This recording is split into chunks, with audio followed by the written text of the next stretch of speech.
akkam jirtu hordoftoota OMN nagaa keessanii kun qophii addaati. Qophii addaadhaan artist Kadir Martuu qabannee isinii dhiyaanna. Hanga dhumaatti nu hordofaa isiniin jenna.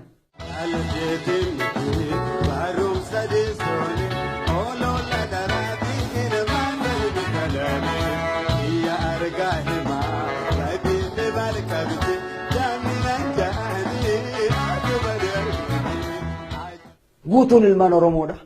Kun gorsaan alaata. Kun akkaan itti haasa'uu na barsiisa.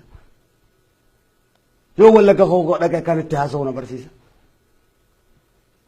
Yoon gartee Baalee kan koo dhaqe akkaan itti gootummaatti lallabuu na barsiisa.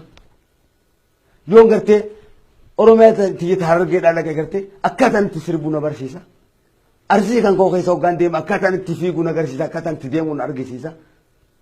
Hunda ilmaan Oromoo irraa tokko tokkottan beekumsaan kudha lamaan qaba jechuun akkuma kutaan Oromootti gartee baay'ina kutaa Oromootti beekumsaan kan qaba namni beekumsa kudha lama qabu nama laayyoodha miti akka Tigireetti beekumsa gartee tokkoo miti.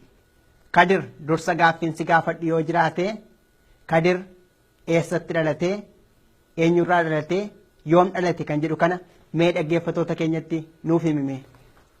Maqaa Oromoon miidiyaa neetworkiidhaan galatoomii gaazexeessaa keenya akkasumatti gartee hoggantootaa fi qindeessitoota gartee Oromoo miidiyaa neetworkiidhaanis maqaa uummata Oromoo kabajamaadhaan galatoomii siin ja'a. Iddoon itti dhaladhe gaa'ii hundeen Oromiyaadha. Magaalaa Qobbootti tahaa jechuudha. Guddinni kan koo gartee guutuu ilmaan Oromiyaa keessa. Eenyurraa dhalattee waa'ee maatii kee mee gabaabinaan nutti himi.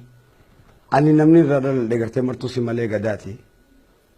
Abbaan kan koo Martuu Simalee Gadaa jedhaniini.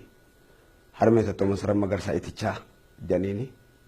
Ishiin gartee dhaloonni ishiidha Oromiyaa Gimbiitti dhalatte jechuudha. Haa ta'u ati artist Kadir Martuu umurii ijoollummaa kee akkamiin dabarsite? Mana barnootaa kee hoo eessatti baratte? Isa kana mee nutti himi. Ani umrii ijoollummaa kan kootii hanga ammatti illee dararumatti dabarsee maatii kan kootirraa maatiin kan koo gartee qabsaa'ota adda bilisummaa uummata Oromooti.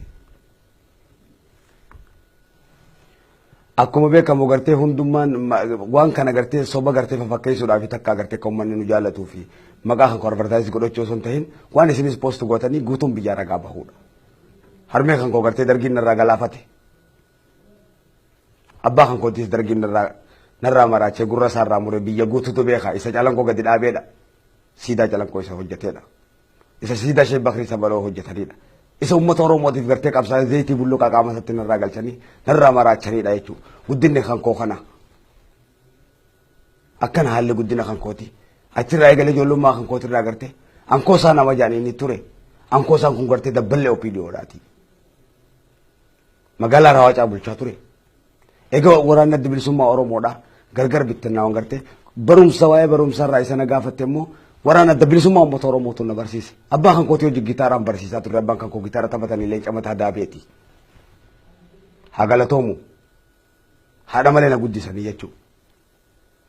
Abbaan kan koo gartee jaallee ibsaa jedhanii ni wareegamanii magaalaa gartee Dibaalaa irratti karra makkalaa gubbaa gartee jaallee dameedhaa fi jaallee qinxuufaa turanii waraanni adda bilisummaa Oromoo hooggantootni babbareedoon leencawwan biyya koo. Isaan kanaatu gartee qubee barsiisaa ture. Adda bilisummaa uummata Oromoo turaan qubee baree jechuudha. Adda bilisummaa uummata Oromoodhaa kana lallabin namni naan jedhe adda bilisummaa uummata Oromoodhaa namoota garaagara ta'ee hin beeku. Isin hundeen hunda ta'uudhaan beekaa jechuudha adda bilisummaa uummata Oromoodhaa. Dhaaba jechuun damma jechuudha. Damma jechuun kanniisa jechuudha. Kanaaf gartee Oromoon dhaaba qabaachuu irra jiraata. Oromoo yoo Tigireen kanniisaa miti. Tiitissa malee. Oromoodha kanniisni. Isa gartee mucee amma mucee faadha warri kanniisaan lole. Gootawwan biyya koo babbareedaa. Isaan bishee garbaafa. Olii qaadiin gilfaadha. Kana qubee isaan osoo hin tahin kanniisa wanni nuti jenneef kanniisni Oromoodha. Oromootu kanniisaan lola. Yeroo diinitti ammaate kanniisatti bittinsa Oromoon kan koo akkuma irra ijoolleen biyya kan koo harkaan rukutte kanatti warra matarayyasii qabu. Gootummaan kana caaleen jiru gootummaa keenyaaf duune malee gootummaa baraka Simoonii fi gartee nafxanyootaati fi wareegamne nu. Kuba qabaadhu. Kana waan ta'eef dhaabicha kuni nu oomishe galata qaban nuhi jechuudha garte nuti tiitisa miti tiitisi garte kosii irra wanni qushaasha irra deddeemuuf hoggansa gatiin qabnee fi dhaaba gatiin qabnee fi kosii qushaasha irra deema.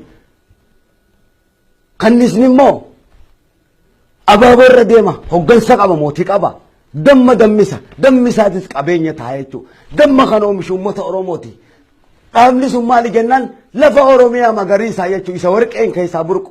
Isa gartee jaarraa kishuudhaa keessatti wareegameedha. Isa Jeneraal Waaqoo guutuu keessatti awwaalameedha. Isa jaarraa abbaa gadaa keessatti awwaalameedha lafti Oromiyaadha. Kanaaf dhaaba dammaati jennee nuti Oromiyaa teenya. Kannis immoo uummata Oromoodhaati.